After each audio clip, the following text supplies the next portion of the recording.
What's up, gladiators? Welcome to my complete Greatsword Spear guide, and as you can see by the length of this video, I do mean complete. This is meant to be kind of a one-stop for all the detail covering the endurance version of the Gladiator build, so you don't have to watch this whole thing start to finish. You can check the timestamps for specific things if you're looking for a PvP build or a PvE build, if you're looking for skills gear. All that stuff is going to be organized in the description, so go ahead and check those out if you want to jump around. We're going to start off by just doing a quick little pros and cons list, comparing Gladiator to some other melee DPS so that you can know if this class is going to be a good fit for you. For pros, because of our high health and endurance, it's very difficult to burst us down. So unless a crossbow or a curse bomber is on me, usually I can take a lot of hits even from multiple players and survive long enough for my healer to be able to react and top me back up again. We also have access to the highest melee hit chance in the game, so if there are melee evasion players that are too slippery and our tanks are not able to lock them down, we can be the ones to get a hold of those players and shut them down. The class is very versatile, so not every gladiator is going to be playing the same as everyone else. There's a bunch of different skills that we can swap in depending on the scenario or what we're trying to accomplish. One of those tools includes access to a large amount of crowd control. Spear in particular has access to an AOE Fear, which is currently one of the best tools for countering really tanky healers and creating openings for our team to get kills.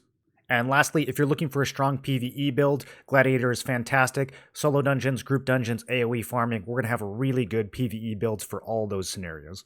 For downsides, the first thing to remember here is we don't have access to stealth. That means we are going to have to play more off of our group. If you're the type of player who likes to run off and do your own thing, try to find a kill in the backline and then escape, then you might want to play a melee DPS that has a dagger instead. Another disadvantage of not having those daggers is that our crit is going to be on the low end. Since most people in PvP right now are running endurance, this can be kind of rough, but with practice, you'll find that there are still a lot of high value targets for us to go after. We just have to accept the fact that this is probably not the build that's going to excel at killing tanks and healers. The gear for this build can be very expensive. This isn't just a problem with Gladiator, this is a problem with really any melee build right now. The Seeker set, the Vanguard set, some of the gear that we want, especially Nebula accessories and things like that. I will be showing you guys a budget PvP build that will be pretty strong, but just keep in mind that as we progress towards endgame, if we really want to optimize, a lot of the gear we want is going to be very expensive.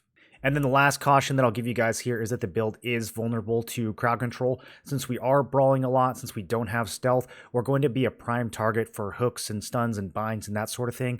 It's not the end of the world since we are tanky enough to get stunned and survive through it, but if you're someone who gets really agitated by taking a lot of stuns or binds and you'd rather be a little bit more slippery, you might want to look for an evasion build or just play dagger or something like that. Let's talk about PvP skills now, and we're going to start off with this kind of all-around build that I have here. Depending on the situation, some of these things are going to get swapped out. But just to give us a general foundation here, usually I'm going to open up any fight by using this Enforcer buff. This is the hit chance version of Unyielding Sentinel. So we're going to get the extra hit chance, CC chance, and a shield here. Very good for opening up basically any encounter. After that, depending on whether or not I'm going after a group of players or just an individual player, I'm going to choose from one of these opening skills here in most cases. If I'm going after a clump, Devastating Smash and Tempest Strike are both good options. I have the movement here on Tempest Strike, which means I can use it to dash into a group and knock them all back and stun them. If Tempest Strike hits a target that is already stunned, it will knock them to the ground. So sometimes I might open up with Devastating Smash. That'll hit the target and stun them and everyone around them. And then if I follow up with Tempest Strike and I make contact a second time, assuming there's no resists or anything, several of those targets might get knocked down as well. Now, this seems to fill people's CC immunity gauges pretty quickly, stunning them into that knockdown. A lot of times, even though the combo on paper should work, people won't really get knocked down by it too much, but they will catch the stun. And since both of these skills have movement to them, if I'm fighting a big group of players and I really want to get into their backline and cause some disruption, a lot of times what I'll do is I'll still open with that Devastating Smash, get that initial stun on the first clump here, and then I'll use the movement on Tempest Strike to get me even further past those first group of tanks or whatever, and maybe get some stuns on their backline. Regardless of how we want to play that, After I'm in the clump and people are either stunned or knocked down, I have a bunch of different things I can follow up on. If a target is on the ground nearby, I can go for the guillotine, since this is going to do extra damage against prone targets. If I am more focused on trying to get some AoE, I've got the Gaia Crash that I can use here. Since most Greatsword users are going to be running the Quake Blade for the majority of tier 2, we're going to have a juiced up version of Gaia Crash that's going to hit several times. It's not a huge AoE, but if you have several targets that are stunned or knocked down near each other, it can be a really good option. We also have Phoenix Barrage, which you can use as kind of a cone AoE attack that's going to hit 10 times. And depending on who you're swinging that at, if it's a bunch of tanks and healers, this isn't always the best skill because it's a multi-hit ability. People with a lot of damage reduction are not going to get hit very hard by this, but it can still be a really good skill to burst some DPS players down. And then finally, we have our big AoE combo, which is going to be Explosive Fury into Javelin Inferno. Every hit of Explosive Fury does a lot of damage and will also give me a stack of Ember. I can then use those Ember stacks to throw Fire Spears, and this thing has a pretty good range and will bounce to nearby opponents. A lot of our kills in large group-on-group fights are going to come just from these two skills right here. Once the target has been hit with some Fire Javelins, if they're low on health, I can finish them off with Rising Slash. This thing has a crazy amount of range, and it will do extra damage against targets that have been set on fire. It'll basically trigger those ignite stacks and get a little bit more. Now, when it comes to just focusing on a single individual target, we can still use Dev Smash and Tempest Strike to initiate, but another option is going to be Precision Dash. This thing has a lot of range. It can be cast twice, and we're taking a specialization to give this a bind. So I can use this to jump on top of my target and then follow up with Ascending Slash to put them on the ground. I will then fully charge a Guillotine, and as my opponent is standing up, I will follow up with Stunning Blow into Gaia Crash, into Phoenix Barrage. By now, they're going to be out of the stun and they're going to be trying to move away. So I'll chase them down with those Explosive Furies, and then finally finish them off with a Javelin Spear, even if they've managed to get some distance. And of course, the Rising Slash, even if they've teleported away or something, usually we can still close that gap. In a big chaotic fight where you're not sure how many times someone has already been CC'd, often if I hit them with the bind and the knockdown, I'm thinking I might not be able to get this stun off. They might just be immune to it by the time they stand up. So if you want, you could potentially skip the stunning blow and just go straight into some of these more damaging skills while the opponent is still on the ground. And then you can save the stun for a few seconds later once they can be CC'd again, once you're following up and chasing them down. Then you can go for the stun and continue with Explosive Fury or whatever else left you have in the rotation. We can also use Devastating Smash to initiate on a single target, but it is very telegraphed, and so people will perfect dodge it if you know that they're coming for them.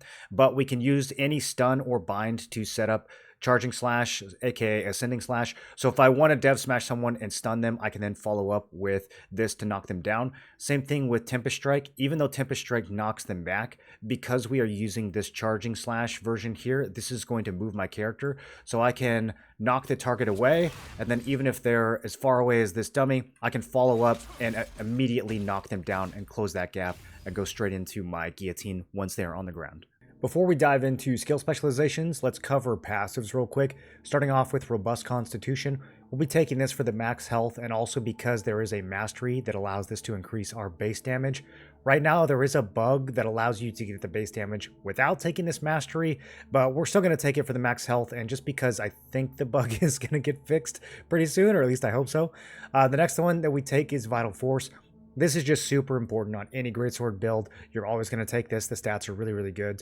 Cold Warrior would be good, but it is currently bugged, so maybe in the future we will take this as well if it gets fixed, but currently we're going to skip it. Victor's Morale is going to be necessary for the mana regen, so this is the next one that we take here, mainly for the Fire Spear skills. Those are going to consume a lot of mana, and so this helps out a lot with that. Next, we take Raging Frenzy. This just gives us more skill damage boost whenever we are near 3 or more enemies. That's a really good value. I would like to take Barbarian's Dash for the extra movement, but I just don't think that we have enough room for it. So the last Greatsword passive that we take is the Armor. Every time we take damage, this is going to increase our defense. It can stack several times, and we will take a mastery to make it even stronger. For Spear, we will be taking Nimble Steps. We'll use a mastery that converts the evasion into hit chance and attack speed, and since a lot of our skills have mobility attached to them, this buff is going to be up a lot. Next, we're going to take Imposing Form. This has a 10% chance to give us skill damage boost anytime we use a Spear or Greatsword ability, so the uptime on this will be pretty good. And then finally, we have Fatal Precision. We're going to be taking a mastery that changes this into defense that stacks up to 5 times. And when we combine that with the defense from Indomitable Armor, we're going to get crazy high defense scores. It's going to be really hard to take us down. I don't think Mortal Wrath is great for PvP. It only works on low health targets, and it only works when I crit. If I'm critting someone who's under 30% health, I'm probably going to be able to get that kill anyways. I don't think that this is enough of a bonus to make a difference. There is an add-on that you can give this to make it stronger, but still, I think it's a pass. The only other one that I might consider taking is Retaliatory Strike. This one requires a little bit of micromanagement to really get the most out of it. But if you want to try swapping this in instead of something like the mana regen, you can see if you like it better. But personally, I find all of these to be pretty hard to replace. For PvP specializations, starting off with Greatsword, you're not going to use Valiant Brawl unless you have Naru's Great Blade, in which case you'll probably take this over Gaia Crash, but most of us should be using Quake Blade, so we don't need to worry about this. For Precision Dash, we always want to take this bind, even though it's expensive. This is what's going to allow our combo into Ascending Slash, which will allow us to knock those targets down. If you don't take this bind, then Precision Dash is really only good for escaping. You can't really use it to initiate your combo anymore. So I do think this is a good value. I used to take this skill range as well, but there is now a Greatsword Mastery that does the same thing. And so because of that, I think we can save the points here and put them towards something else. For Stunning Blow, since we are usually following up our stun with a damage skill, this skill damage boost here is really nice. We have 2 specialization points floating over here, so if you want to, you can get rid of this and have a total of 5, and you could spend that on a 5-pointer somewhere else, but generally I do like taking this. Death Blow, you are not going to take anymore unless you have a Cordy. This was part of the T1 Greatsword combo, but now with Quake Blade, we usually replace this with Gaia Crash instead. Da Vinci's can be a nice buff for your group, but personally I think we have enough attack speed without it, so usually I am not taking it. And then Gaia Crash, anyone who is running Quake Blade should be using this. You can't use Frost Cleaving with the Quake Blade version of Gaia Crash, so you can skip that. But the attack speed and the crit here are both inexpensive, and these are both really good values. Devastating Tornado can be very fun to play around with, but ultimately I just don't think that it's very strong for what we're building here, so we're usually going to skip this. Will Breaker can be very good in small scale fights, specifically for this evasion shred right here. The defense shred is nice as well, so for like a 3v3 arena build, you can consider taking this, or if you're just really looking to zero in on feuded targets in a GVG and shred their evasion, then you can look to take this as well, but currently I'm not fitting it in the all-around builds. Charging Slash is going to be one of our most important skills. This is normally called Ascending Slash. I do always take the Charging Slash option here. There's a bunch of reasons for this. First of all, if we dev smash someone, we're going to desync a lot, and so this will help us close the gap. We already talked about in the skill rotation how knocking someone back with Tempest Strike, we can use Charging Slash to close that gap. Or if one of my teammates lands a bind or a stun and they're kind of far away, I can use Charging Slash to instantly close that gap and put them on the ground. Overall, really good value. Plus, it's going to proc a lot of our buffs that are based off of movement skills. So very essential. I would not play Ascending Slash without this. The damage increase here is mainly going to be for the Guillotine that we are following up with. Kind of expensive for just one skill, but that Guillotine is our one shot. It's going to be the source of a lot of those single target kills, so I think it's worth. And then the effect duration here, definitely take this. The longer that we can keep the opponent on the ground, the more skills that we can hit them with, and the more opportunities our teammates have to pile on them as well. For Devastating Smash, I would love to take both of these, but I think that they're just a little bit too expensive. For Blood Devotion, there are some gladiators using this in PvP. I don't personally use it, but if you are building more in the tanky direction and you want to try to protect some of your teammates with this skill, you can try it out. You don't take as much damage from this as you probably should, but there's still some risk in getting yourself killed, so you can try it out and see for yourself if it's something that fits your playstyle. For Guillotine Blade, we are always taking this charge up here. This is going to make Guillotine hit way harder, and since we're using this against opponents that are knocked down, we should have time to charge that up and get a really good hit. I would love to take the AOE damage here as well, so we can try to splash some of that Guillotine damage, but with this build, I think we just can't quite afford it. For Spear, we generally don't have room for Culling Arc in PvP. Same with Gale Rush. We have enough movement skills and attack speed already, so we're going to skip this.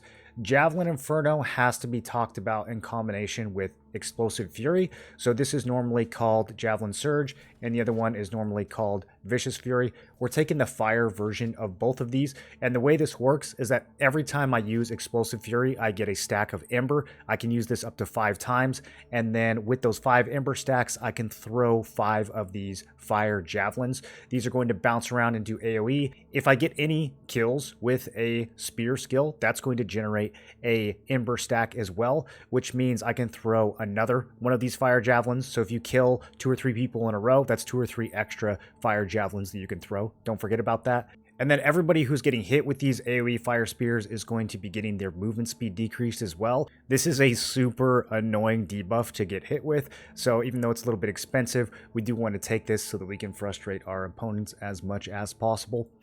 Abyssal Cleave is a pretty good swap for Stunning Blow. There's kind of some pros and cons. This has a longer cooldown than Stunning Blow, and you target this on the ground instead of on your opponent. So it's possible that this can just kind of like desync and not land at all. But if used correctly, you can stun multiple people with this, so it can be very useful as well. If you do take this, try to pick up the Critical Cleave so that your next damaging skill after you stun them can do a lot of damage. Just try this for Stunning Blow and see which one you like better. Lovely Chara, we don't really have room for in PvP. The next skill, Enforcer, is going to be essential. This is normally called Unyielding Sentinel. Enforcer gives us the hit chance version of this. And then the shield here is super valuable. This skill has a pretty low cooldown, so you're going to be activating this shield a lot, and it's going to save your life all the time. For Rising Slash, the only thing that we can really afford here is Distance Slash. 40% extra range is really useful, both for chasing people down or for retreating. If I'm in a bad position, I will select an enemy that's more towards my side of the fight where my friends are, and then I will use Rising Slash to dash towards them. So really good for both chasing and escaping. For Tempest Strike, we are taking the movement add-on here. This is really good for activating all of our movement buffs that we talked about earlier. It's also just really good for setting up the position of your Tempest Strike so that you can hit more targets with it. This is an excellent counter to stealth players. There's lots of times where people will stealth near you, and if you were just trying to chase them down and use a regular Tempest Strike, it'd be very hard to hit them. But with this movement component, you can jump right on top of them, knock them out of stealth, and then immediately follow up with a Charging Slash and put them on the ground. This will catch a lot of stealth players off guard and get you a ton of kills. I love this skill. I would never play Tempest Strike without the movement. Phoenix Barrage, the skill is normally called Cyclonic Fury. It is an expensive upgrade here, but I think for most scenarios, this is just a better version of the skill. The critical aftermath here will apply right away on the first hit. So you get 10 hits total from this skill. That means that 9 out of 10 of those hits will benefit from this critical aftermath. And then since this is a time buff here, depending on my attack speed and my buff duration, the next damaging skills that I'm using after this, like if I'm spamming Explosive Fury, I still have this critical buff up and I can do a lot of extra damage with those. Cataclysm is more for those smaller fights. If you're someone who's focused on arena, then you can look to take this skill. Wreak Havoc will change it into a movement skill, so that can be useful. And then Stunning Resolve, you can use this to hit somebody who is holding their block, and it will cut through that block and stun them. Then finally, Death from Above. If there is one skill that I would swap into the all-around build that I showed you guys, it's probably Death from Above. A lot of times I will drop Rising Slash to fit this skill in. And so if that's the case, we just take the 3 points here and we put them into additional victims on Death from Above so we can hit more people with this AoE Fear. This skill is kind of tricky in small fights. People will see it coming and they'll just move out of the way. And then in large fights, if you like jump too far, because it's a channel skill, it's really easy to get out of position. But in like GVGs and Boonstones, those like 48 versus 48 type of fights, this can be very, very good. If you have a lot of tanks and healers that are clumping around an objective, this can be a good way to fear them and scatter them and open up some really good opportunities for your team. So definitely try this skill out in those competitive guild versus guild scenarios. Another option, if you don't want to drop Rising Slash, would be to drop Phoenix Barrage. Kind of hurts to get rid of this skill, but since it is very expensive, taking the points out of this will allow you to get more add-ons on Death from Above, or just some of those add-ons we talked about earlier, where I was saying, you know, this is a little bit too expensive, but I wish I could take it.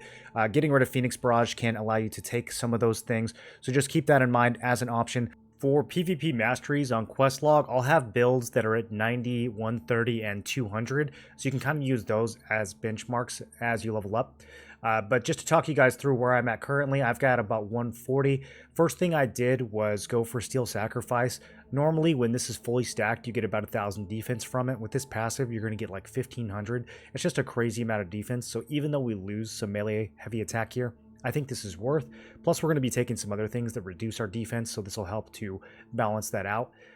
Power Grip here, this increases your base damage with Robust Constitution on. There is a bug where you can take this and then you can remove Robust Constitution and replace it with something else. I'm too ethical of a gamer to exploit that, but just know that that is currently in the game. Hopefully it does get fixed soon. The next thing we go for is Reckless Assault. This is going to lower our defense, but it will give us an extra 60 skill damage boost from Raging Frenzy, which is a nice little bonus. And then once we unlock this blue outer ring, the first ones that we want to focus on are the melee heavy attack intensity and the heavy attack evasion over here. These have hidden stats, so I get a hidden 2400 health here, and I get a hidden 2 perception here when I max these out.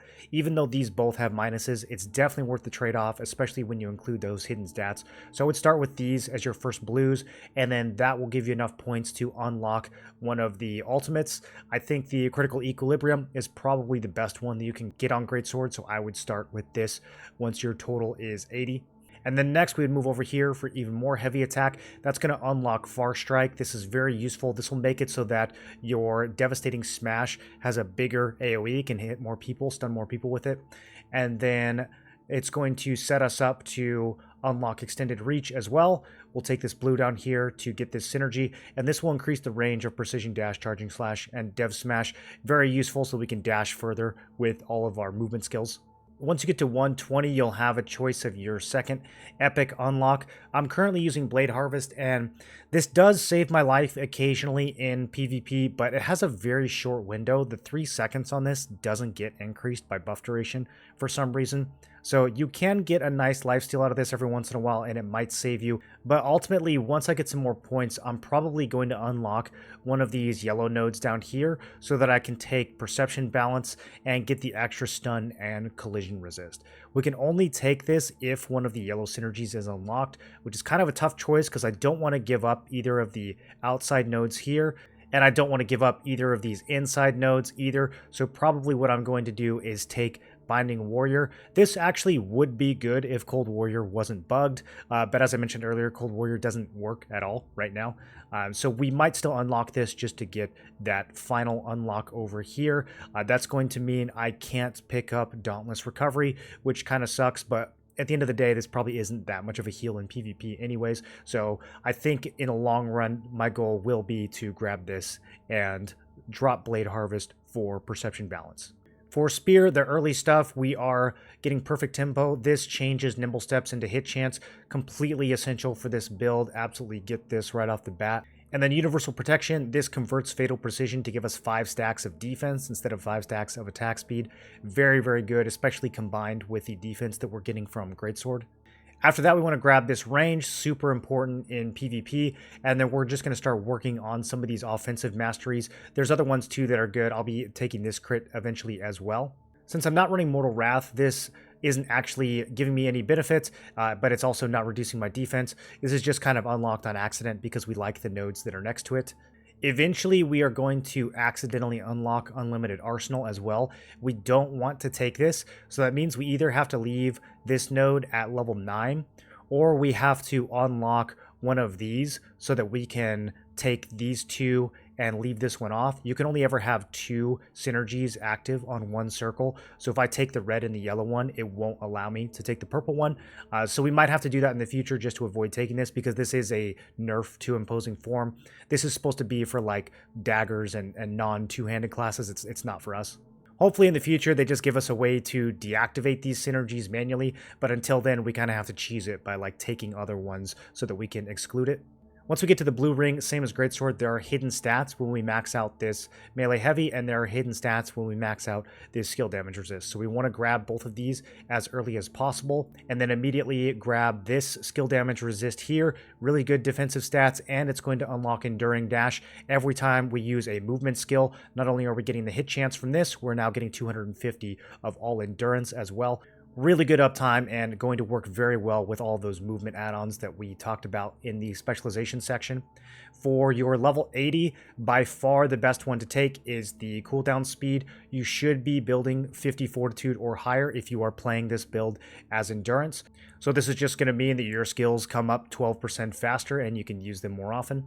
After that, we grab this for even more range and for repulsive force, which will reduce our cooldowns whenever we perfect block. And then for 120, we pick up victory shield. Anytime we get a kill with a spear skill, we get a 6,000 health shield, which is pretty big, and 25-second cooldown is pretty low as well. For overall masteries, early on, I just take these first three. None of them are huge value, although Destruction Spear is pretty nice. Eventually, once you get to 520, you absolutely want to take Potential. This is going to take a while, and you're going to have to divert some of your experience into other weapons besides your main weapons if you want to get it.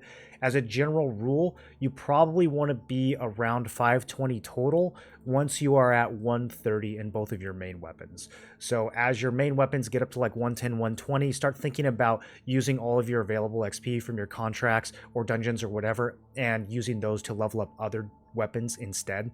Those extra stat points here are going to allow you to use different gear and unlock different stat thresholds that you wouldn't be able to get otherwise. Very, very valuable. So just make sure you focus on that when the time comes. And then since we have Victor's Morale for that mana regen, you can try Dragon Ascent as well. It's going to depend on kind of your gear and your mana regen, but play around with it and see if you can make it work. If it's too much and you're running out of mana, then just take it off and grab something else. As far as PvP gear, anytime you guys want to find my builds, you just go to questlog.gg, click on Throne and Liberty, and then you click on character builds up at the top here, and then you will see my name listed among these guys here. Once you click that, these are all labeled. So if you see T1, that's old stuff. You don't need to look at that. For Greatsword Spear, there's only going to be 2 pages. There's going to be the progression page and the end game page. The end game page is still work in progress. I'll be finishing this once we get trait resonance and some other things added to the game. So for now, we're just going to use this Greatsword Spear progression. So this is going to take us all the way from like new or returning players, super budget, to mid game, which I would say is like 2 to 3 months in. The end game, like super giga bis expensive builds, are going to be on a separate page since we are limited on space here. So when it comes to the very early build that we have here, this is super accessible. The only T2 items are the spear and the pants. Both of these are dirt cheap and offer a really good value. So I think those are good items to kind of start off with as your first T2s. For the rest of this, since you're low on materials, we're going to focus on just upgrading some T1 gear. We'll use 2-piece Field Gen and 2-piece Shadow Harvester. This was basically the best setup you could get in Tier 1, and all these pieces should be very, very cheap and easy to trade up now. So this isn't going to do anything amazing in PvP, but it'll give you the best start that you can as a newbie who has barely any resources. And the accessories here are all really solid choices. Some of these you're going to be using for a while into T2, and these choices here will be able to adapt very well as you move your build forward. Some of the stats on the right here might look a little low. Obviously, since it's a newbie build, that is to be expected. But the other thing that's happening here is I have not put any artifact substats at all. And the mastery, I'm only assuming that your mastery is around 90 for these stats here. So once you get some artifact stats, some of these will jump up pretty quickly. In particular, your melee hit, crit, and heavy, plus your endurance, you can get some decent values on those depending on your luck here. And that's going to be the case for all the builds here. Some of these I've got 1 stat, some of these I've got 2 stats, but none of these builds are going to have like super in-game perfect artifacts because it's just not, I want to give you guys as realistic of a look as possible as to what stats you should be aiming for at these phases of the game. I don't want to misrepresent these builds and make you think you're going to have more stats than you do, which is honestly what most of the people on Questlog are doing right now. So just try to keep this a little bit more realistic. We're limiting how much stats we're putting on artifacts, but just know that there are a lot more stats you could potentially get as you progress, depending on your luck. So once you get established and you are ready to start getting your T2 build underway, these are kind of the initial pieces you should be going for. The necklace is still going to be Tier 1 for a long time. You're either going to be using Clasp of the Conqueror or the Icy necklace from the arena. The Icy neck from arena can be a little bit annoying to trait. Sometimes there's not traits available and you don't want to use unlock stones on T1 gear. So if the Icy neck is too much of a pain, you can just use the Clasp. Clasp also has the benefit of having for perception on it, and sometimes that's going to be necessary for us to hit 60 perception without having to spend 2x points. So stick with the T1 neck for a while, but everything else here you can upgrade to T2 pretty cheaply. All of these items are under 500 loosened now on NA East. In other regions, they're going to be probably down to 200 or 300, except for the Quake Blade. This thing still costs 600 or 700, but it is worth it. This is probably the Greatsword you will use for the entirety of Tier 2. Unless you get an arc boss weapon. So I highly recommend that you spend a little bit of extra loosened and get your hands on one of these once you can. Overall, for a starter T2 budget build, as we can see, the stats on this thing are actually pretty good. Offensively, we have a decent baseline for hit chance. This is unbuffed, so we're going to get a bunch more once we use Enforcer and Nimble Steps.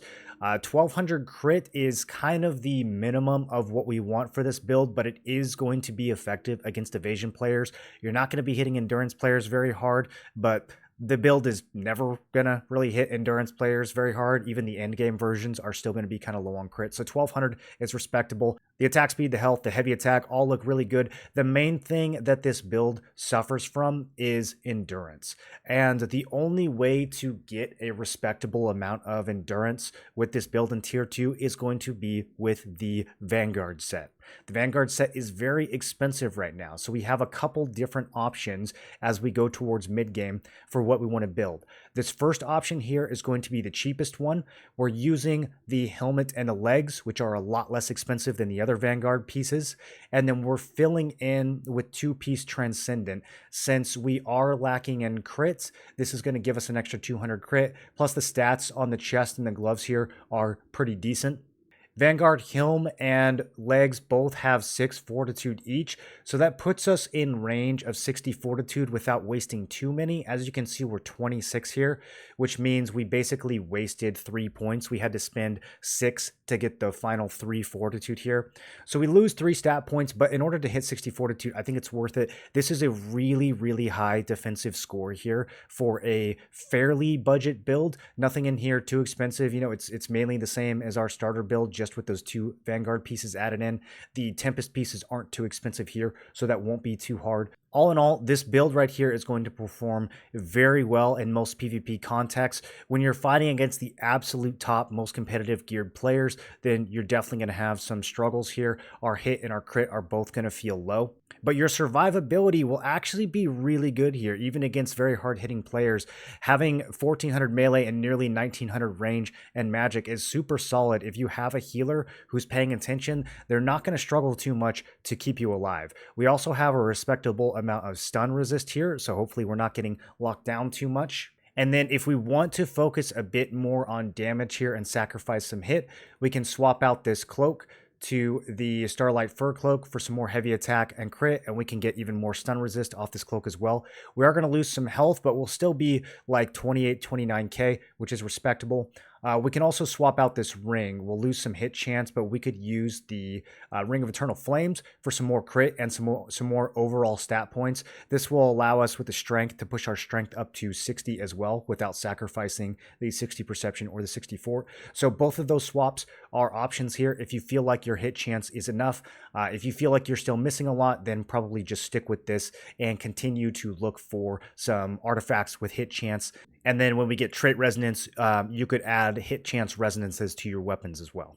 The other 2 mid-game options here are going to be considerably more expensive.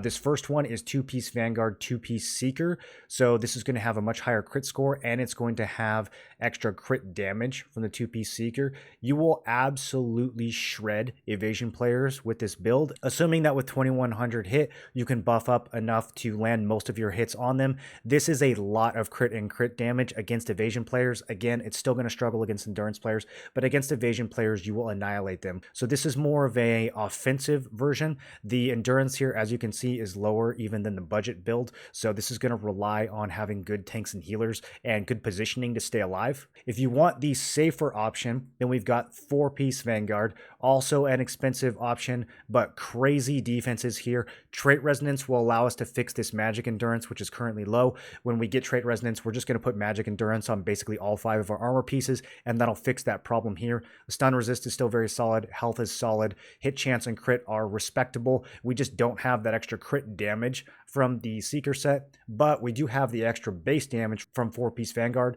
So this thing will still hit really hard and have really good survivability. It's just going to be the more defensive option compared to the Vanguard and Seeker combo.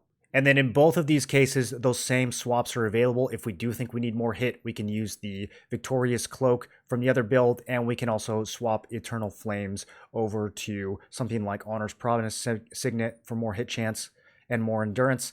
Just keep in mind that if you do make those swaps, these stat thresholds here can be a little bit trickier to hit. You might have to give up like 60 strength, but I would try not to give up 60 dex or 60 perception on either one of those. You really want the hit and the crits.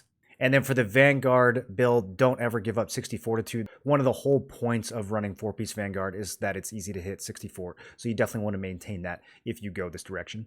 You guys can see my current gear here. And honestly, compared to the builds I showed you, I am not super happy with this. It's performing pretty well, but I do feel like both my hit and my crit are a bit too low for the current phase of the game that we're in. The main difference here is the Greatsword. I got a Great Blade from my guild early on, and early T2, this thing hit super hard. I was very happy with it, but as people have gotten more gear, I'm definitely noticing the hit chance that is missing from the Quake Blade. I've had to make that up by running things like the Primal Golden Cuffs, which is a really good offensive piece, but it means I have a lot less endurance. So I don't know, I probably will still end up building a Quake Blade for things like Arena or just certain guild matchups where I know we're going against a team that has a lot of evasion players, just to make this a little bit easier to manage. You can see my next goal here, in theory, has some more hit and some more crit, and so this will probably feel better, but I still just don't know if the Great Blade is going to be worth using over the Quake Blade, so I might be making that switch, at least until we get like super end game. Once I'm really geared with Nebula accessories and everything like that, then we'll be going back to the Great Blade to take advantage of the higher base damage and the higher base stats that it has. And you can get a glimpse of what that might look like down here in this work in progress build that I've got, or you can go over and look at the end game page and see some of the builds that are cooking there. Just a couple closing thoughts here. 2200 hit chance might not be enough as the game continues to progress, especially with trait resonance. We might be looking to push this up closer to like 2500 base, which is what you'll see in some of the end game builds. So just keep that in mind. You might need to prioritize hit in your artifacts over even things like crit and heavy, or do some of those gear swaps that we talked about. As far as crit, we're probably always going to be somewhere between 1200 and 1600. As much as I would like to get higher than that, honestly, it doesn't matter too much. Unless we're going to push our crit all the way to like 2k plus, we're never really going to be the build that shreds endurance players. Our goal here is to do some damage to endurance players, but to really shut down and explode those evasion players using our high hit score.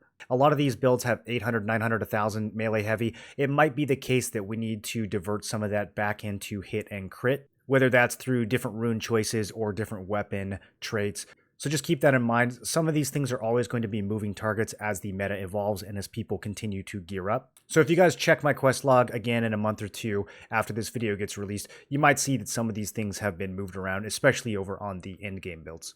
For artifacts, the individual stats that you're looking for are different on each pieces. Some of these have offensive stats, some of these have defensive stats. The one down here can kind of have a mixture of everything. So you can take a look at some examples that I have here, but really it's going to come down to just your luck and what you're trying to fit into the gear that you've acquired so far. As far as artifact sets, I like the 4-piece Chaos Harbinger to get us that extra crit and crit damage. 2-piece Greedseeker, I would say, is basically mandatory on every Greatsword Spear build. If you are hurting for hit, you can drop the crit damage from 4-piece Chaos Harbinger and instead go with 2-piece Abyssal Beast like this setup right here. Get some hit, get some endurance, and get some crit from the 222. One of your Greedseeker pieces should always be the Lunar Stone. This thing is an amazing value. Skill damage resistance is the strongest defensive stat in the game, and so being able to have more of that anytime you are stunned or knocked down or anything like that is an excellent value. And then for the Solar Stone, if we are using Abyssal Beast, we always want to use the Abyssal Beast Solar Stone so we can shred evasion. If we are not using Abyssal Beast, then we will use Chaos Harbinger here. If you activate this, your crit chance will increase by up to 1000 until it crits, and then it'll reset. So this will at least allow you to get a few solid hits in against those pesky tanks and healers that have a ton of endurance. Next, let's talk about PvE skills. This is the single target build right here, so I'm going to use this anytime I'm fighting against a boss. And we're going to break this up into a few different segments to make it easier to remember. The first segment is going to be the opening skills that we will always use in pretty much every scenario. The first one is Unyielding Sentinel, which will increase my heavy attack, followed by Gale Rush, which will move me towards the boss and then give me a huge burst of attack speed. And then we will hit the boss with Gaia Crash, which will give us some opening damage and also give me even more attack speed on top of Gale Rush. So that's just going to look like this: buff, dash, Gaia Crash. Once I have all that up and running, I'm going to go into my next opening section, which is Will Breaker and Precision Dash. The reason this is its own section is because these skills might get swapped out for other buffs. Those other buffs include Da Vinci's, Blood Devotion, and Javelin Surge. When we go over skill specializations, I'll talk about why you might want to use each one of those instead of these two. But just keep in mind, you've got kind of your mandatory opener, which we just went over. This next section is your optional opener. So you might use different skills instead of these. But whatever I decide to use here, now that my attack speed is all juiced up, we're going to get through these buffs and debuffs very quickly. And with all of our setup now complete, we are ready for our first damage combo. First damage combo is going to be very simple. That's the next section, and that is simply Culling Arc plus Brutal Fury. We're going to have an add-on on Culling Arc that allows us to get extra burst stacks when we crit. And Brutal Fury is a skill that can be cast 2 extra times if your target has 5 burst stacks. So we cast Culling Arc twice to get 5 stacks on the target, and now I can reactivate this Brutal Fury for a total of 3 casts, and this is going to be by far our hardest hitting skill, which is why this is the first combo that we're going to use in our damage rotation. The next section of the rotation is our other damage combo, which is going to be a Stunning Blow. Since the boss is immune to stun, this is going to shock instead, and the following 3 skills that we use here will all benefit from hitting a shocked target. So we will shock into a charged death blow. We will then channel a Phoenix Barrage, which will give me a critical damage buff. While that critical damage buff is active, we will then charge a Guillotine. The final section of our rotation is simply to finish with Rising Slash. Rising Slash will trigger both Burst and Ignite stacks. We're getting the Burst stacks from Culling Arc, as we mentioned, and we're getting Ignite stacks from Phoenix Barrage. So if I have done all of this quickly enough, the Burst stacks from Culling Arc will still be on my targets, and the Ignite stacks that we just applied will still be on as well. So when we finish with Rising Slash, both of those stacks will be triggered, and we'll get some extra damage here. So putting this all together, we buff, dash, Gaia Crash, debuff, use whatever else we have, go straight into Culling Arc, triple Brutal Fury, shock the boss, charge a Death Blow, fully channeled Phoenix Barrage into a Guillotine, and then finish with Rising Slash to trigger all of those stacks. Depending on your attack speed and buff duration, there's going to be a lot of ways to min-max this. The first thing to notice is that if your attack speed is on the lower end, you might not be able to get through both damage combos into your Rising Slash before these burst stacks wear off here. So if that's the case, you can do the second damage combo first, and then you can do the Culling Arc and Brutal Fury afterwards, and then you still want to finish with Rising Slash after both damage combos are complete. Another thing you can play around with is weaving in Gaia Crash after your Phoenix Barrage. So we get this critical buff here and then go into Gaia Crash. And if I'm fast enough, I can still land that Guillotine while I have that crit buff active. If your attack speed's kind of low, I would still keep Gaia Crash at the front of the rotation just so that you can get through these animations faster and make sure the combo works. But if you already have a ton of attack speed, or if you're using Da Vinci's to buff your attack speed early on in the rotation, then we can stick Gaia Crash later on to take advantage of that crit buff. And then the last thing here is going to be our artifact. We'll go into artifacts in depth in the gear section, but as far as the skill rotation, we're using the Plains Ravager Solar Stone, which is one of the green artifacts, and you basically just want to activate this before your first damage skill. For passives, even though we don't care too much about having more health in PvE, we still want to use Robust Constitution because of the mastery that increases our base damage. With Vital Force, we don't care about hit, but the skill damage boost here is still going to be really nice, so we want to take this. Cold Warrior would be amazing in PvE, but it currently is bugged and does not seem to have any effect whatsoever, so we are leaving that off for now. Victor's Morale, very nice for keeping my mana regen up. In shorter fights, you might not necessarily need this, but there's not a ton of stuff to replace it with. So I do think that this is good to have in most cases. Raging Frenzy, when we're fighting a boss, we're not going to be around 3 or more targets. You could potentially sub this in if you are fighting a boss that summons additional monsters or something, but usually when we're doing single target, we're going to leave this out, and then we don't need the move speed or the armor. So the next thing that we're going to take is Imposing Form for some extra skill damage boost, followed by Fatal Precision for some extra attack speed.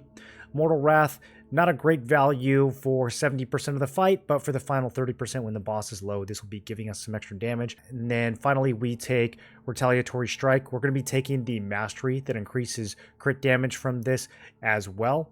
We don't ever need Death Knell, and because we have kind of an open slot since Cold Warrior is bugged, I've got Malice Surge in there. This normally isn't an amazing value. If Cold Warrior ever does get fixed, this is probably the one that I will swap out. But if you're tanking, or if you take the Mastery that increases the chance on this, then it can be decent. So we'll dive into those masteries in just a second. First, let's go over our skill specializations. You're going to notice that I have a lot of unspent skill points down here, and this is because the specializations that are on this screen are going to be the mandatory ones that we use no matter what. These extra points, I'm going to go over where you might spend these, but these are basically like the optional ones. You're going to have to decide where you want to put these depending on what you're using. So the first skill to look at is Precision Dash, and an optional add-on here is going to be the effect duration increase to get more of the heavy attack boost. You can also activate the heavy attack boost twice with Precision Dash, so keep that in mind. If you're fighting against a boss, this will collide with the boss, so usually you can use it once and it won't put you out of position. You'll get the heavy attack bonus, you can make a couple of attacks, and then you can recast this and your heavy attack bonus will extend even further. So you can use that double cast to make the buff last longer, but you can also take this add-on here to make it last even longer on top of that. For Stunning Blow, we want to take the damage increase. Since we are always following up Stunning Blow with a heavy hitting skill, this is a nice addition to our damage. Also, there's going to be several Greatsword skills that have an option to increase aggro. If you do want to tank, then you can go ahead and take those, but for the most part, we're going to leave those out. For Death Blow, we always want to charge this up for more damage. An optional take here is going to be the cooldown reduction.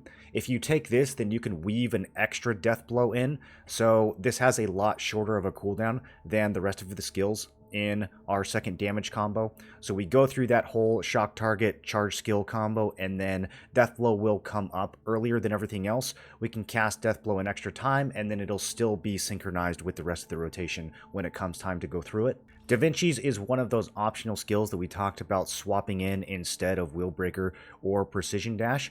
If you take Da Vinci's, then you want to take this extra duration here. You're going to be using this to increase your attack speed, but also the attack speed of everyone in your party. So that extra duration is nice. And then if you're doing solo dungeon, you can take this instant healing here. This can be nice to keep yourself alive. For Gaia Crash, we always take the attack speed no matter what. An optional add-on here is the crit hit. This skill is going to crit a lot with or without this, so it's not a huge deal, but if you have extra points, then it's good to take. And then if you're using any weapon other than Quake Blade, you always want to take Frost Cleaving. This will hit a lot harder than Gaia Crash, but if you have Quake Blade, then just use a normal version because the Frost Cleaving doesn't benefit from the Quake Blade ability. For Wheel Breaker, we don't really need any add-ons unless you want to get more aggro. And then behind my head here, we've got Blood Devotion. Blood Devotion is another one of those swaps that we could put early in the rotation. You can use this as a tanking tool to kind of keep your squishier party members alive, but the real benefit of running Blood Devotion on Gladiator is usually the damage increase here. So this tooltip is a little bit vague. What it actually means is that it increases the base damage of all targets that are affected by your Blood Devotion by 50. That is a huge increase to base damage, especially on classes that hit very quickly. So if we're going to take Blood Devotion, we're going to spend a lot of points here. We're taking this damage, we're taking the extra duration, we're going to take Devoted Sanctuary so that it applies to everyone in my group, and we want it to come up as often as possible, so we'll take the cooldown reduction. So very expensive, but we do have some extra points to spend, so we might as well get the most impact that we can out of this skill. Just be careful and don't use it at the wrong time, because you can accidentally get yourself killed if the boss is hitting everyone in your group with an AoE or something. And then for Guillotine, we always want to charge this up for extra damage. The cooldown's not going to do much for us here, because we still want to wait for Phoenix Barrage to come up before we use it anyways. For Spear, this is where most of our points are going to get spent. Right away on Culling Arc, we always take Burst so that we can get those additional stacks and make sure that we can use our Brutal Fury properly. Some optional add-ons here are both the cooldown and the damage. If you use Culling Arc against a target that already has 5 stacks, then it'll come up more quickly and it'll do more damage. For Gale Rush, we always want to take the extra attack speed and the effect duration increase. Javelin Surge is the last of the optional skills that we can choose to add into our rotation instead of Will Breaker or Precision Dash. If we use Javelin Surge, we don't need any add-ons for it. The reason that we take this is because it adds a brand to the target, and then everyone hitting the target, including our party members, gets an extra 80 skill damage boost.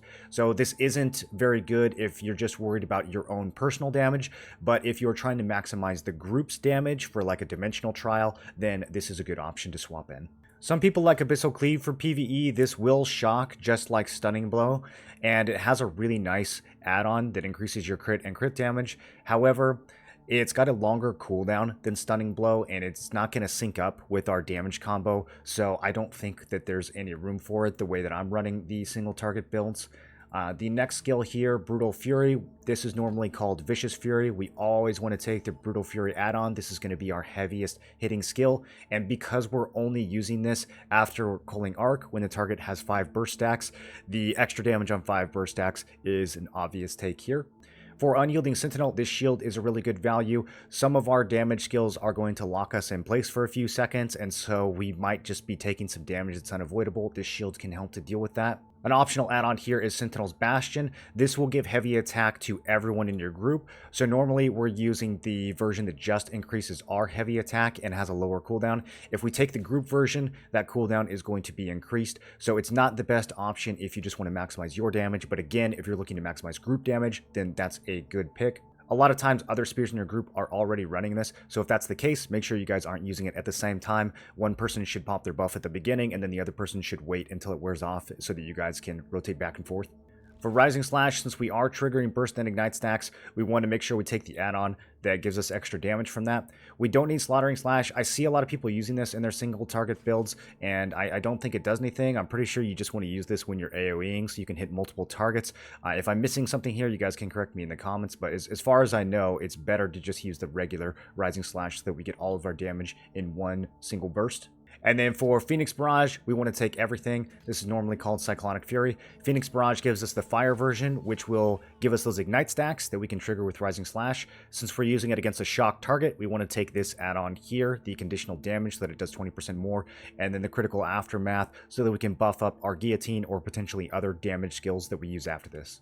For PvE Masteries, we want to start off by getting Power Grip. This is going to give us that base damage increase when we take Robust Constitution, and that's going to apply to both of our weapons, so that's a really good value.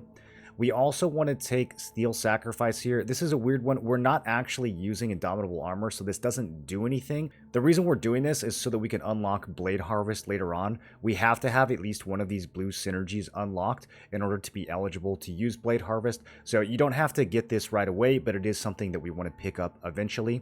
Later on, once you have a lot of mastery, if you want to drop this, you can put points on the outer ring and activate Fortified Unity instead, but that's going to take a while, so for now, we're going to get the cheap option here. For the next ring, we want to take all of the offensive options. I'm eventually going to take this one too, I just can't afford it yet. We will accidentally activate Reckless Assault. This won't do anything since we're not using Raging Frenzy for single target, but it's fine. And then this over here, Dauntless Recovery. If you want a little bit of extra lifesteal on Victor's morale, then you can grab this note here. This isn't a great value in PvE, but it will allow us to activate Dauntless Recovery. On the outer ring, the first thing we focus on is the heavy attack intensity. This is a really good value and gives us 2 extra hidden stat points once we max it out. Once we get to level 80, the first ultimate that we want to take is probably Critical Equilibrium, just so we can hit harder. But if you're doing something like Solo Dungeon, then you might want to start with Blade Harvest first at level 80. Whichever one you don't pick at 80, you will come back and pick at 120. For Spear, we're going to start off by taking Precise Brutality. This says that your crit is decreased by 50%. It's only the extra crit that you get from this passive that's being decreased, so don't worry, it's not all of your crit. This is a good trade-off so that we can get that extra crit damage. And then we're going to take a bunch of the offensive masteries. We're not actually using Nimble Steps, so Perfect Tempo won't do anything. We're just kind of grabbing that on accident. The next thing we're going to get is Ultimate Impact. This is going to make Mortal Wrath more effective with our skills that only hit a single time. Plus, the nodes next to it are just really good. Once we get to the outer ring, this melee heavy attack is going to be our best value. Plus, it's got the 2 hidden perception. And then we are probably going to want to grab this skill damage boost up here so that we can unlock Supreme Burst. Since we are running a burst build for our single target boss killing, this is going to be a really nice bonus, and then that'll set us up for being able to take Repulsive Force as well. We do want to use the Spear block in PvE for the extra crit damage, and so this will also give us some cooldown reduction whenever we're blocking those boss fury attacks. If you're using Malice Surge, then we can take Malice Master down here, but even if you replace Malice Surge with something else, I would still recommend grabbing this just to block yourself from taking Unlimited Arsenal. Unfortunately, I would like to take this cooldown speed here too, but this will also activate Unlimited Arsenal, so I'd have to give up the range. It's up to you. If you'd rather have the cooldown speed than the range, you can swap that over, but basically you have to have more points on this yellow section right here than you do in the purple section. Otherwise, Malice Master will deactivate and Unlimited Arsenal will activate instead. Again, I hope they let us customize this a little bit better in the future. But for now, just keep that in mind. For the level 80 skills, there's really only one of them that has any benefit in PvE, and that is Explosive Force. We're not running Fortitude in PvE, so the cooldown speed here, unfortunately, we are not going to be able to benefit from that. We don't need hit in PvE, so after you get this stuff, you can go for a little bit more ignite damage, or you can just look for other things like cooldown speed or skill damage, resist. It's all going to be pretty much minor stuff after that. And then for overall masteries, early on there's not a ton of options. The first 2 are decent, especially Destruction Spear. But later on, once you get to 520, there's some really good options. You always want to run Potential, and you always want to run Deadly Viper. This will give you a poison buff once you stand still for 4 seconds. A lot of times that'll happen naturally when we're charging our skills up, or you can just, stand still on purpose to get this to activate every 60 seconds. And then play around with Dragon Ascent as well. If it's a really short fight like a field boss, I think this is very strong. If it's a longer fight where you're actually at risk of running out of mana, then you might have to be more careful. Just try it out and see how it works with your gear and your mana regen, and if it's too much, then you can always take it off. Now let's talk about AoE farming. So this is mainly going to be for abyssal dungeons. Ideally, there is a tank that is grouping everything up nice and tight. Don't pay too much attention to the order that these skills are in. I'm just going to give you guys a broad overview of what this will look like. We're going to pop Bloodleech Aura, dash in, do an AoE Willbreaker straight into a Gaia Crash. I'm then going to spam Explosive Fury to get those stacks, start throwing my Fire Javelins. That AoE damage is going to go crazy. I will do a Flaming Arc to put some more Ignite stacks out, followed by a Phoenix Barrage into a Slaughtering Slash. The Slaughtering Slash will cause me to jump around and ignite those stacks, and then we can finish it all off with a Charged Guillotine to finish off any remaining enemies that still have high health and get an AoE if that thing crits or heavies. The precision dash is kind of unnecessary here. I just use this to dash from pack to pack more quickly. If you want to swap this out for Ice Tornado, you can. Let's go for passives and specializations. Passives are basically the same as the single target build. The only thing is that I've picked up Raging Frenzy since, of course, there are going to be 3 or more targets when we're AoEing. For specializations, I've got Cruel Smite, which I forgot to show you a second ago. It's just a little filler skill that's going to do a little bit more AoE on a short cooldown. This is normally called Valiant Brawl. We take Cruel Smite for the AoE version, and then the damage increase is just going to give us a little buff for whatever we use after that. Don't need any add-ons for Precision Dash here. For Frost Cleaving, we just go ahead and take everything. We've got enough points to do so. Willbreaker, we want the AoE version so that I can dash right into the middle of the clump and hopefully hit everything with this so that it's all nice and debuffed. And then for Guillotine, we also just take everything here. We can afford to do so. If you do want to use Ice Tornado, drop the cooldown on Guillotine and the crit on Frost Cleaving, and use that to take this up. And then you can add this into your rotation as a nice spin to win if that makes you happy. This can be a fun skill to use, especially if you have the Cyclone Sword, but you will also, I think, find that this build has plenty of AoE without it.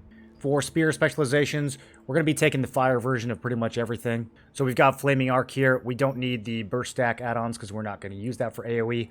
Explosive Fury and Fire Javelin. Same idea as the PvP build. We're going to build Ember stacks with Explosive Fury. We use this 5 times, and then that allows us to throw 5 Fire Javelins. Each time I kill a mob, I can get another stack of Ember, so sometimes you're going to be throwing like 6, 8, 10 Javelins in a row as the mobs die and you get those kills. Wealthy Char, I don't take either one of these. This skill isn't a huge value. It's kind of just there for free extra damage since you just cast it once and then it keeps damaging. So we don't have to worry about the add-ons. Slaughtering Slash, this is normally Rising Slash. Slaughtering Slash is the version that instead of single target allows it to jump around and hit a bunch of different targets. Each of those targets that it hits, it's going to be exploding their Ignite stacks, so we want to take the extra damage for that. And then Bursting Echo is going to turn those explosions into a 3-meter AoE. Obviously useful for what we're trying to do here. Last skill is going to be Phoenix Barrage. Again, we're not really shocking too much here, so we don't need the conditional damage. But the regular Phoenix Barrage and the crit buff that we give for this are going to be really nice for just hitting those clumps of mobs. For masteries, I use the same loadout for both single target and AoE farming. There's not really any significant differences you need to worry about between the two. For PvE Gear, you can find this on my T2 Greatsword Spear progression page on Questlog. Let me start off by saying you don't actually need PvE gear in this game. You can use your PvP build in PvE and do just fine, but I know some of you really want to specialize in PvE and min-max as much as possible, and so you can kind of use this as a general outline of what to go for. There are a ton of potential substitutes here, so if you see things like the Seeker gear, you don't have to use this. This is going to be the best option for getting more crit damage, but if it's too expensive, you can replace this with Crown Skull for more heavy attack. You can replace the chest for Regalia for good stats and more heavy attack as well. I left off Nebula accessories, but there's several of these that you could replace with Nebula accessories for even more attack speed, crit, heavy, things like that. The main idea in PvE is we're looking for as many attributes as we can because these will increase our overall base damage. We're looking for crit, heavy, attack speed, cooldown speed is another one that's going to be very valuable. And when it comes to those main stats, specifically, we want to look for Dex and Wisdom because these will increase our max damage, whereas the other stats will increase min and max, but they won't increase max as much as Dex and Wiz. The reason why max damage in particular is useful is because crits are going to scale off of your maximum damage, and in PvE we are going to be critting a lot. So our max damage is a lot more important than our min damage, so focus Dex and Wiz when you can. Hellskewer, obviously, Dex, Wiz, attack speed, very, very good value. Plus the increased damage to Brutal Fury makes this easily your best spear for PvE, outside of maybe an Arc Boss spear. And then Grey Eyes, if you use this, you want to use Da Vinci's Courage. The benefit here is that Da Vinci's Courage will increase everyone in the group's base damage when you have this on. So very, very good for group clears. But if you want to be more greedy, then the best damage for you personally is probably going to be Naru's Frenzied Greatblade. Because of the stat total and the base damage on this thing, you personally will do more damage if you use this compared to the Grey Eyes. You'll see some traits missing from this gear. That's because evasion and endurance really don't matter at all in PvE. If you get evasion, you can evade some boss attacks, so maybe you want to fill those out and get some RNG dodges, but for the most part in PvE, you just don't stand in the mechanic, and as long as you have a decent health pool and a healer, then you're going to be fine.